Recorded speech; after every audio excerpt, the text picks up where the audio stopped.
حدیث پاک میں آتا ہے کہ ہر بندے کا دل اللہ تعالیٰ کی دو انگلیوں کے درمیان ہوتا ہے، جس طرف چاہتے ہیں پھیر دیتے ہیں۔ سبحان اللہ، کیسے وہ عظیم لوگ تھے جو 7 ستمبر 1974 کے وقت اپنے لیے نہیں، نبی کی ختم نبوت کے لیے قومی اسمبلی میں دھاڑ رہے تھے، گویا اللہ نے ان کے دل کو اپنے نبی کی ختم نبوت کے لیے پھیرا ہوا تھا۔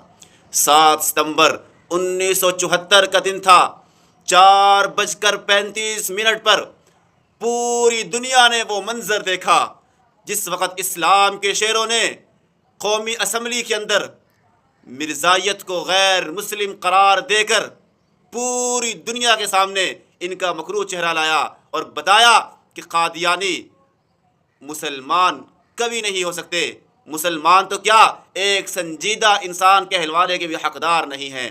آج 7 ستمبر ہے، 2025 ہے، 51 سال بیت چکے، ابھی 4:35 کا وقت آنے کو ہے۔ جھوم جائیں، شکرانے کے نوافل ادا کریں، اللہ کے سامنے دو آنسو بہائیں۔ اللہ، میں کیسے تیرا شکر ادا کروں، کیسے ان کی قربانیوں کا میں بدلہ دے دوں۔ اللہ، میری طرف سے تو خود ہی ان ختم نبوت کے مجاہدین کو، ان ختم نبوت کے مرد قلندر لوگوں کو اپنی شایان شان اجر جزیل عطا فرما۔